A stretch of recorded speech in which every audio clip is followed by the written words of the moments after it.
Good morning, this is your stats sensei, Mr. Spensei, and we're going to do one sample proportions, hypothesis test, and confidence interval, and this is our classwork.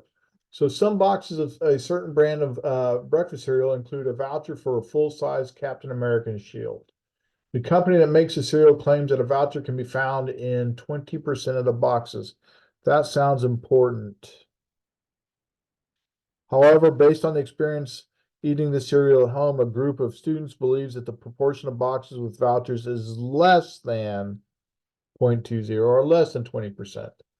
This group of students purchased 87 boxes of cereal to investigate the company's claim. The student found a total of 11 vouchers for Captain American shields in the 87 boxes. Suppose it's reasonable to assume that the 87 boxes are a random sample. That's very important. Of the cereal, and that there are more than 5,000 boxes. All right. Does the data support the student's claim that less than 20% of the boxes of cereal contain vouchers for the Captain American shield? Test at a 5% level of significance. All right, so we know our important information. Now let's go ahead and start looking at our test. Well, the very first thing we need to do is define our parameter. So we're talking about proportions. So let P equal the true population proportion of cereal boxes with the Captain America shield. All right. Our hypothesis. Well, the company claims that 20% have it. The alternative, the students are saying, hey, it's less than 20%. Now, while I'm here, I'm going to go ahead and write down my formula. So Z equals P hat minus P. And then it's the square root of P hat times square root of P times 1 minus P over N. Make sure that's a P, not a P hat. All right. So our conditions, well, our first condition has to be random sample. And they said that we had a random sample of 87, and that was given. All right. The next thing, we need to check that it's less than 10% of the populational. Well, in this case, N equals 87, and 87 times 10 equals 870, and that's less than, and when we looked at it, they told us our population size was 5,000 boxes. It was less than 5,000. So that's taken care of. Then we need to check the normality, where NP and N times 1 minus P have to both be greater than 10. So NP greater than 10. Well, in this case, it would be 87 times 0.20, because that's the claim. Now, please note, this is different on this than it is on the confidence interval. So 0.87 times 20 is 17.4.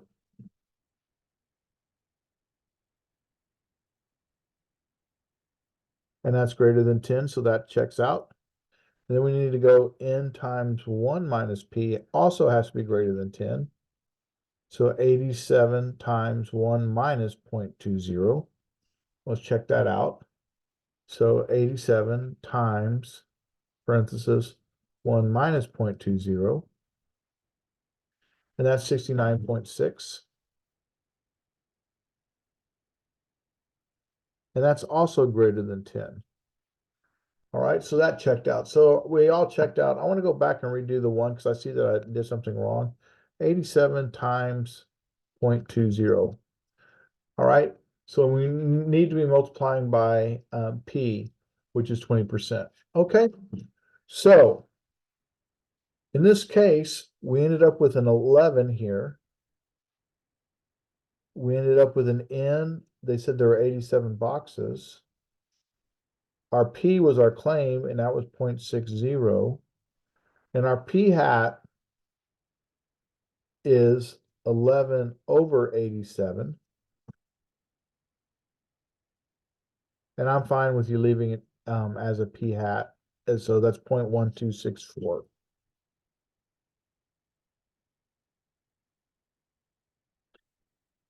So in this case, the claim was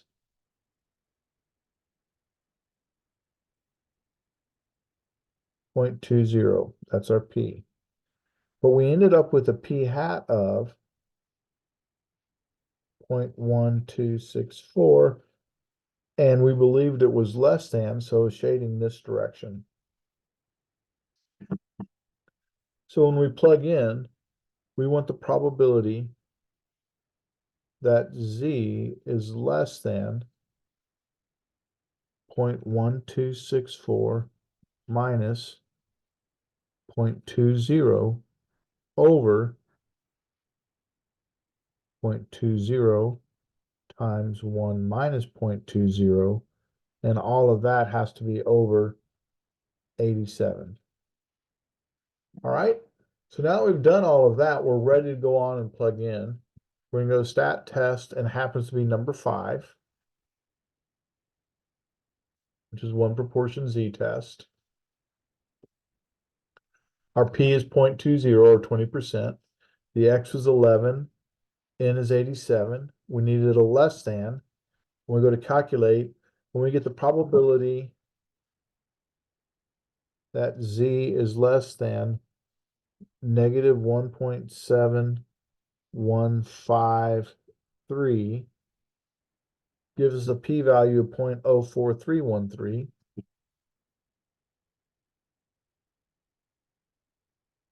So our p-value is 0.04313.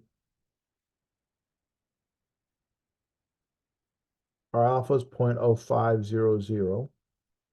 This is less than, and when it's less, we always reject.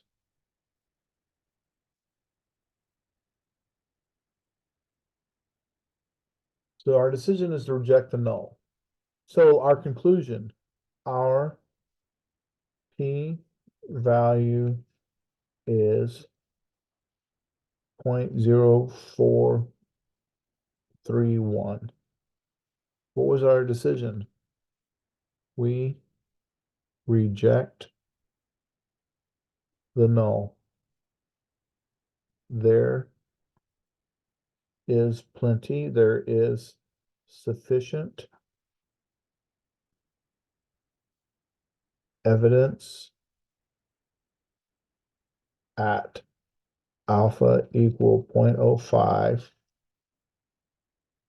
to suggest that the true population proportion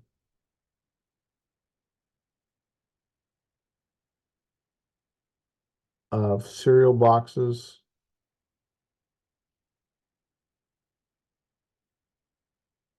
with the voucher is less than 20%.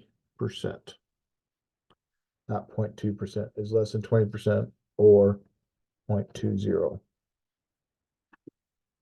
Not supposed to have that dot there, so we'll scratch that out. So our p-value is 0.0431. That's what we got from here. Our decision was to reject the null. There is sufficient evidence that alpha equal 0.05, there's our alpha level, which came from here, to suggest the true population proportion of cereal boxes, that came from up here, is less than 20%, and that also came from our alternative. So this is a restatement of our claim. This is a restatement of our p-value, and this is a statement of our our alternative hypothesis. Is less than H, that is our HA. All right. All right. Appreciate you watching. Hope to see you on the next one. Thank you.